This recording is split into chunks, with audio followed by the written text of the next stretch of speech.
ಅಂಗನವಾಡಿ ಕಾರ್ಯಕರ್ತರಾಗ್ಲಿ ಮತ್ತು ಆಶಾ ಕಾರ್ಯಕರ್ತರ ಬಗ್ಗೆ ಮಾನ್ಯ ಸದಸ್ಯರು ಹೇಳ್ತಾರೆ. ಅದು ನಮ್ಮ ಇಲಾಖೆಗೆ ಬರೋದಿಲ್ಲ, ಅದು ಆರೋಗ್ಯ ಮತ್ತು ಕುಟುಂಬ ಕಲ್ಯಾಣ ಇಲಾಖೆಗೆ ಬರುತ್ತೆ. ಅಂಗನವಾಡಿ ಕಾರ್ಯಕರ್ತರು, ಸಹಾಯಕಿಯರು ಸರ್ಕಾರ ಮತ್ತು ಜನರ ಮಧ್ಯದಲ್ಲಿ ಒಂದು ಕೊಂಡಿಯಾಗಿ ಕೆಲಸ ಮಾಡ್ತಾರೆ. ಇದರಲ್ಲಿ ಏನು ಸಂಶಯ ಇಲ್ಲ. ಸರ್ಕಾರದ ಯಾವುದೇ ಯೋಜನೆಗಳಿರಲಿ, ಏನೇ ಕೆಲಸ ಇದ್ರೂ ಕೂಡ ಬಹಳಷ್ಟು ಉತ್ತಮ ರೀತಿಯಲ್ಲಿ ಇವತ್ತು ಹಳ್ಳಿ ಮಟ್ಟದಲ್ಲಿ ಸರ್ಕಾರಕ್ಕೆ ಒಳ್ಳೆಯ ಹೆಸರನ್ನ ತಂದುಕೊಡೋರು ನಮ್ಮ ಆಶಾ ಕಾರ್ಯಕರ್ತರು, ಅಂಗನವಾಡಿ ಕಾರ್ಯಕರ್ತರು ಅಂತ ಹೇಳಲಿಕ್ಕೆ ಬಯಸ್ತೇನೆ. ನೀವು ಹೇಳಿದ ಹಾಗೆ ನಾನು ಅವರಿಗೆ ಏನು ಗೌರವಧನವನ್ನು ನೀವು ಹೆಚ್ಚಿಗೆ ಮಾಡಬೇಕು ಅಂತ ನಮಗೇನು ತಾವು ಹೇಳಿದ್ರಿ ಅಧ್ಯಕ್ಷರೇ, ಬಹಳ ಹೆಮ್ಮೆಯಿಂದ ಹೇಳಲಿಕ್ಕೆ ಬಯಸ್ತೇನೆ. ಕರ್ನಾಟಕ ರಾಜ್ಯ ಇಡೀ ದೇಶದಲ್ಲಿ ಅತ್ಯಧಿಕ ಗೌರವಧನವನ್ನು ಕೊಡುತ್ತೆ. ಹರಿಯಾಣ, ತೆಲಂಗಾಣ, ಕೇರಳ ನಂತರ ನಮ್ಮ ರಾಜ್ಯ ಸುಮಾರು, ಯಾಕಂತಂದ್ರೆ ಕೇಂದ್ರ ಸರ್ಕಾರ ಗೌರವಧನವನ್ನು ಪಾವತಿಸೋದು 2,700 ರೂಪಾಯಿ, ರಾಜ್ಯ ಸರ್ಕಾರ ಗೌರವಧನವನ್ನು ಅದರಲ್ಲಿ ಕೂಡಿಸ್ಕೊಡೋದು 9,800 ರೂಪಾಯಿ.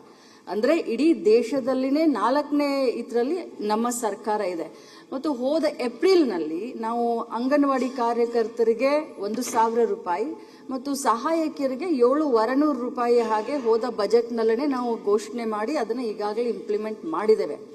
ನೋ ಡೌಟ್ ಅವರು ಮಾಡ್ತಾ ಇರುವಂತ ಸೇವೆಗೆ ಇದು ಸಾಲ್ತಾ ಇಲ್ಲ, ಇನ್ನೂ ಜಾಸ್ತಿ ಆಗಬೇಕು ಅಂತ ಅವರ ಬೇಡಿಕೆ ಇದೆ. ಈಗಾಗಲೇ ನಾವು ಫೈನಾನ್ಸ್ ಡಿಪಾರ್ಟ್ಮೆಂಟ್ಗೆ ಮತ್ತೆ ಪ್ರಸ್ತಾವನೆಯನ್ನ ಈಗಾಗಲೇ ನಾವು ಕಳಿಸಿಕೊಟ್ಟಿದ್ದೇವೆ. ಅದರ ಜೊತೆಯಲ್ಲಿ ಅವರು ಸ್ವಲ್ಪ ಆರೋಗ್ಯದ ಬಗ್ಗೆ ಏನು ಅವ್ರಿಗೆ ಕೇಳಿದ್ರು, ಅವ್ರದ್ದು ಏನು ಹೇಗೆ ಅಂತ ಹೇಳಿ ಸೇವಾ ಭದ್ರತೆ ಬಗ್ಗೆ ಕೇಳಿದಾಗ, ಮತ್ತು ಈಗ 60 ವರ್ಷ ತಮಗೆಲ್ಲ ನಾನು ಉತ್ತರದಲ್ಲಿ ತಿಳಿಸಿದ್ದೀನಿ. ಸ್ಪೆಸಿಫಿಕ್ ಆಗಿ ಏನಾದರೂ ಇದ್ರೆ ಹೇಳಿ, ನಾನಿಲ್ಲ ಅಂದ್ರೆ ಸೇವಾ ಭದ್ರತೆ ಬಗ್ಗೆ ತಮ್ಮ ಗಮನಕ್ಕೆ ಬರಬೇಕು, ತಮಗೆ ಹೇಳಬೇಕು ಅಂತಂದ್ರೆ ನಾನು ಹೇಳ್ಬಹುದು. ಅದ್ರ ಬಗ್ಗೆ ಸೇವಾ ಭದ್ರತೆ ಬಗ್ಗೆ ಇನ್ನು ಅವ್ರಿಗೆ ಯಾವುದೇ ತರದ ಉದ್ಯೋಗ ಭದ್ರತೆ ಯಾವುದೂ ಇಲ್ಲ. ಅವ್ರಿಗೆ ಯಾವ ತರ ಆದ್ರೂ ಸರ್ಕಾರದ ಮೂಲದಿಂದ ಆನ್ಸರ್ಗಳೆಲ್ಲ ಕೊಟ್ಟಿದ್ದೀರಿ.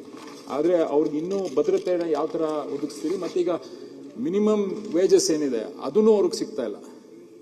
ಈಗ ಇರ್ಬೋದು, ಅತಿ ಹೆಚ್ಚು ಕೊಡ್ತಾ ಇರ್ಬೋದು ನಮ್ಮ ರಾಜ್ಯದಲ್ಲಿ, ಆದ್ರೆ ಮಿನಿಮಮ್ ವೇಜಸ್ ಅವ್ರಿಗೆ ಸಿಗ್ತಾ ಇಲ್ಲ ಅಂದ್ರೆ ತುಂಬಾ ಕಷ್ಟ ಆಗತ್ತೆ. ಮನೆಗೆ ಹೋಗಿ ಅವರು ಸರ್ವೆ ಮಾಡಿ ಕೆಲಸಗಳನ್ನ ಮಾಡ್ತಿರೋದ್ರಿಂದ ನಿಮ್ಗೆ ನಾನೇನು ಹೆಚ್ಚಾಗಿ ಹೇಳ್ಬೇಕಾಗಿಲ್ಲ.